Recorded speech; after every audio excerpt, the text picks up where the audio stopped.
Hi everyone, we are back, and by we, of course, I mean with me as always is Corey. Say hi, Corey. Hey, how's it going, guys? And this is actually a really special video. This is the transition between Kickstarter promotion videos to the first project update video. And so as you can see here on the screen, we've got the Kickstarter finished very well. Thanks again to everyone so much for all of your support. And yeah, what can we say? Just it really worked out well. And now, so we've really switched over from all of that Kickstarter campaign maintenance and just spreading the word to going into production mode. And the first really big and critical step for that was planning. And thank goodness Corey is much better at spreadsheets and stuff like that than I am.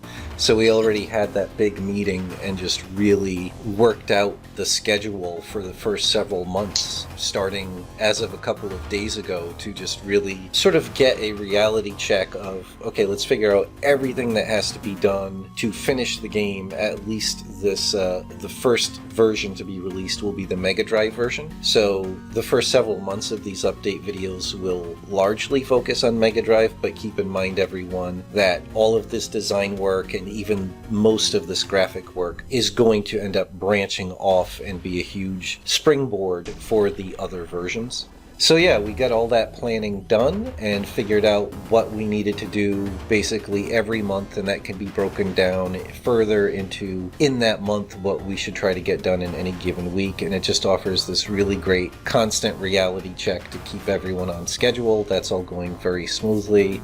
In fact, one of the things that we wanted to do as early as possible, we've already done, which was to have a meeting with the nice guys at NeoFid who are making the Megadrive version. And if you recall, the character Gareth from Demons of Asterborg, one of their previous games, is the second selectable character for the Megadrive version of DaemonClaw. So we had a meeting with him to work out the gameplay design for that character. And then after that, I actually made a placeholder art sprite sheet of all of the required animations and got that back to NeoFid so they can actually start programming him. Because obviously, the more time that we have to keep playing the character, the more time we can tweak and perfect the gameplay and make sure the alternate character Gareth does not break the difficulty of the game, but also is really fun as well. So that's all going really smoothly. And otherwise, we're just going to be continuing to get Megadrive graphics together so that it can start looking a lot more polished like the current PC demo version. And as soon as some of that footage starts coming together, we'll be showing updates here. And keep in mind, one of the other things we'll be working on top of just getting the Megadrive version done, we also simultaneously have to keep working on all of the printed material, the boxes, the poster, the manual, all that stuff. We're doing that on the side, and then also as soon as we can, we have to start working on the design for the other selectable characters for the NeoGeo and modern version. So this is the place. If you want to be up to date, most of these videos will be very intentionally spoiler free, but if you want to be kept up on the latest and see some of the cool progress we make, then please do subscribe. And one last update I think is worth mentioning is when you're going to be going into a pretty tight scheduled development cycle, it's really important to make sure that no unnecessary things are impeding you regarding quality of life and workflow. And in my case, I just recently, while the campaign was ending, got a new computer. Like, I never get the top of the line stuff, but for me, this is much more powerful than the one I was using. This is actually the first video that we're recording on the new computer, but especially during the preparations for the Kickstarter campaign, when I was working on the high-res art for the posters and the box art, my poor system was chugging. Like, I would use one little feature and the whole computer would freeze up for 30 seconds, 40 seconds, and I'd just be hoping that it wasn't going to crash. Yeah, it's incredibly high resolution. Like, I remember looking at it full res when you sent it to me, and I was like, wow, this is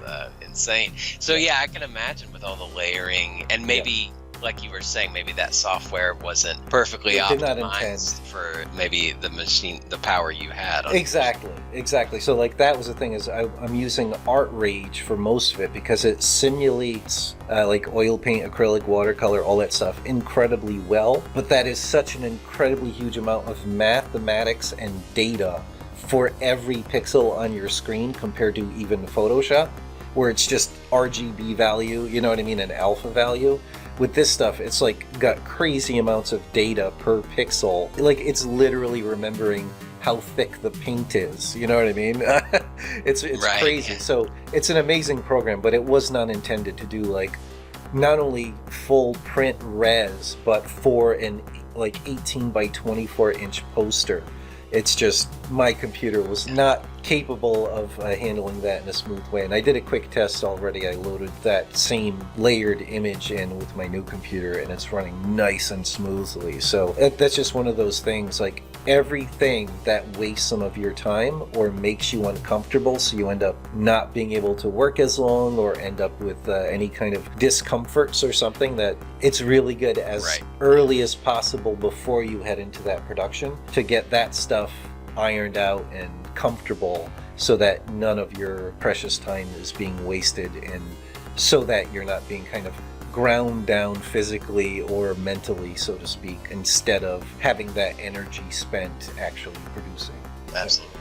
Yeah, and I've been going through different steps of upgrading my workspace a little bit as well. You know, I may be rearranging things. I'm not completely sure of all the extent of it yet, but I'm going through that process myself. And hey, I may even be on camera before too long. So. Awesome. Yeah, that's pretty much it for this video, and we'll be back pretty soon with another one. So like I said, please do subscribe, and thanks a lot for watching. If you enjoy our content and want to keep up to date on our games, please leave a like and subscribe. Also, if you want to support our projects, consider becoming a patron. The link's in the description, and we'll see you soon.